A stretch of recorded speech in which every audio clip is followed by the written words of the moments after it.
استنى تعالى هنا، انت رايح فين؟ انت بتشتري شقة، عجبتك الشقة واتفقت على كل حاجة واتفقت على السعر، خلاص كده؟ لا مش خلاص كده، عشان ما تضيعش فلوسك. لو حضرتك مهتم وبتدور على شقة، اتفرجت على الشقة وعجبتك وتمام واتفقت على السعر وكل حاجة وكله تمام، ما فاضلش غير انك تجيب المحامي بتاعك يبص على الورق بتاع الشقة، خلاص كده؟ لا مش خلاص كده، فاضل حاجة. حضرتك قبل ما المحامي بتاعك يشوف الورق هتسأل اذا كانت الشقة دي كانت شقة زوجية او مش شقة زوجية.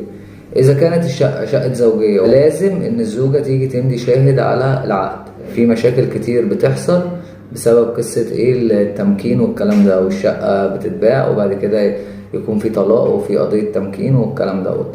فعشان حضرتك ما تدخلش نفسك في دوشة وفي وجع دماغ وتضيع فلوسك، انت حضرتك طبعا بتفكر تشتري شقة عشان خاطر تستقر، مش عشان خاطر توجع دماغك على العقد البيع. اذا كانت الشراء مش هيتم وربنا يوفقنا ان شاء الله في حاجة تانية، خلي بالك من النقطة دي.